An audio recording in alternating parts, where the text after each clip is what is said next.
a short stay, or the beginning of something bigger?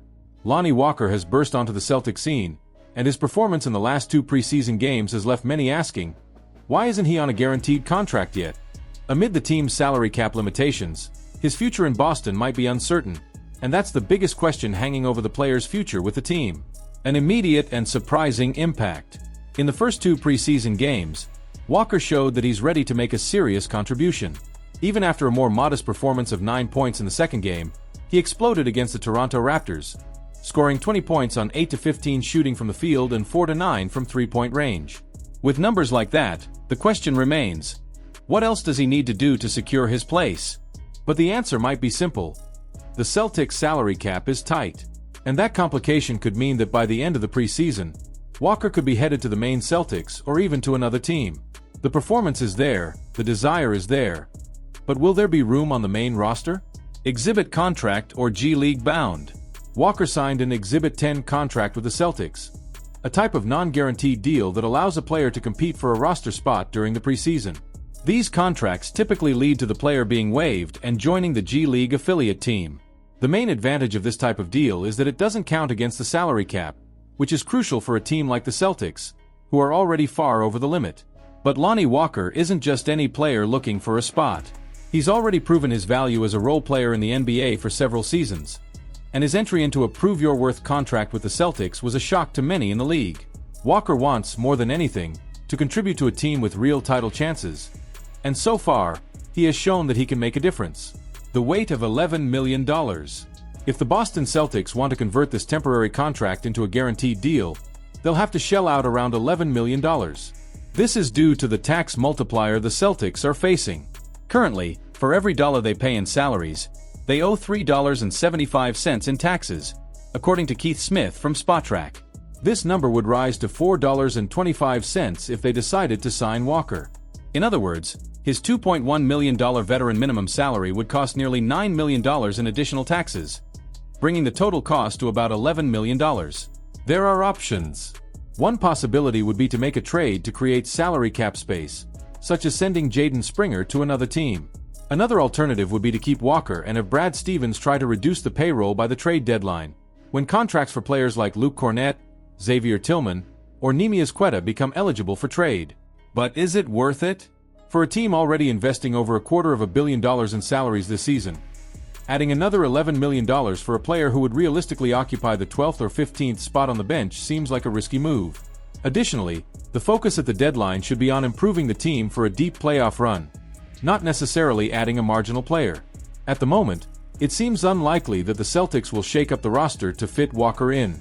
However, his performance has given the team reason to at least think twice before letting him go. The question remains, will we see Lonnie Walker with a guaranteed contract? Or will his journey in Boston be shorter than we expected? The biggest problem for the Celtics in the 2024-25 season.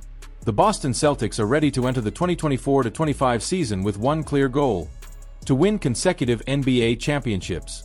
After securing the future of key pieces during the summer, executive Brad Stevens built a roster that retained its core, leaving the team as the top favorite to win the finals again, according to DraftKings. However, behind this favoritism, a potential fatal issue lurks: the lack of depth on the wings. Few departures. Big impact? The Celtics had few significant losses in the offseason. Oshie Brissett and Svi Mykhailiuk left the team, and many might think these departures wouldn't be very impactful. However, it is precisely this lack of depth on the wings that could become a major obstacle throughout the season. With Jason Tatum and Jaylen Brown leading the team, the Celtics' main rotation is packed with talent. Mazzulla has a powerful group of 8 to 9 trusted players at his disposal. But what happens when the marathon of the regular season starts to wear down these stars? Brissett and Mykhailiuk, though not top names, played important roles in the rotation, especially when defense needed reinforcement. Uncertain reinforcements and a fragile bench. The only wing reinforcement that Boston brought in this offseason was Baylor Shireman, selected 30th overall in the 2024 draft. However, his performances in the preseason were not encouraging, indicating that he will likely spend most of his time in the G League with the main Celtics. As a result, the options to cover Tatum, Brown, and even Sam Hauser on the bench seem increasingly limited. Brad Stevens faces a tough decision. With only one open spot on the roster, he He needs to find a piece that can strengthen the team without compromising the team's financial balance. One option could be Lonnie Walker IV, who showed great potential, but his $11 million cost may end up scaring the front office. The luxury tax dilemma. In the current scenario, the Celtics are already facing a tax multiplier of $3.75 for every dollar spent.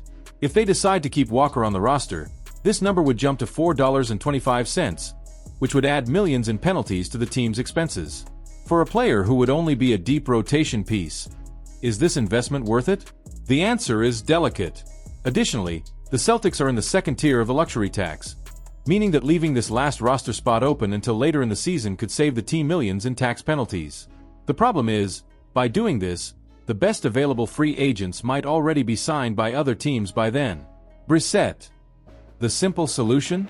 Oshie Brissett, known for his energy and defensive ability, is still available on the market. He left the team to test free agency after winning a championship, but so far, the demand for his services seems lower than expected. Re-signing Brissett could be the answer the Celtics need to fill the gap on the wings without spending a fortune. Although the player who fills the last roster spot likely won't play a crucial role, it's essential to have someone who can step in should an injury, suspension, or any other issue arise during the season. The future of Jaden Springer with the Celtics could be at risk. What has happened to Jaden Springer in the Celtics' recent games has raised a major red flag about his future in Boston. The way the team has used him lately could be a clear sign that his spot is in jeopardy, and the situation may be much more complicated than it appears at first glance. In the game against the 76ers on October 12th, there wasn't much to interpret about the Celtics' decision not to put Springer on the court. After all, with his guaranteed contract, it was even understandable that Joe Mazzulla chose to leave him out. But things started to change the next day when the Celtics faced the Raptors. Springer was out again. In this matchup, the Celtics starters rested, along with Luke Kornet and Xavier Tillman. Still, Springer was not included in the starting lineup. While this might not have been a shocking surprise, the fact that Lonnie Walker and Jordan Walsh were chosen to start in place of Springer was a clear indication that something wasn't right. To make matters worse, Springer's limited playing time against the 76ers raised questions. What's going on with him? Springer eventually got some minutes on the court, but with a few mistakes. First, he ignored Mazzulla's defensive instructions, which resulted in a basket for the Raptors and hurt his image. To make things worse, a bad decision on offense led to a turnover, causing Mazzulla to pull him from the game in the second quarter. He only returned in the fourth. But not everything was negative. Springer still demonstrated his defensive potential, something he is known for. Additionally, he showed confidence by hitting a three-pointer. Although it wasn't his best performance, there are elements of his game that still make it worth believing in his development.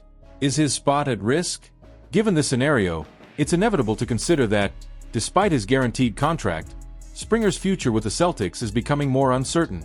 He is still a young player with raw but promising skills. The problem is that his lukewarm preseason performances are further highlighted by how well Lonnie Walker has been playing in the last two games. The direct comparison between the two could lead the Celtics front office to ponder whether it's worth keeping Springer on the roster, especially considering financial limitations. The Celtics are deeply over the salary cap, and converting Walker's Exhibit 10 contract to a standard contract will cost the franchise a lot of money. This extra cost could be alleviated if the team opts to trade Springer. After all, Walker is ready to contribute now, while Springer is still seen as a project for the future. The financial dilemma is clear. By trading Springer, the Celtics could free up space to keep Walker without major concerns. While Springer's release is unlikely, as it would result in $4 million in dead money, a trade seems to be the most probable scenario.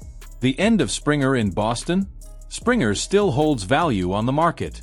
Young and with potential, he could easily attract the interest of teams willing to invest in a long-term project. The curious, and even ironic scenario would be if the Celtics sent him back to the 76ers, his former team. While this seems unlikely, given the presence of Tyrese Maxey and Kyle Lowry on the Philadelphia roster, it remains an intriguing possibility. Regardless of how this situation unfolds, the latest preseason games have made one thing clear.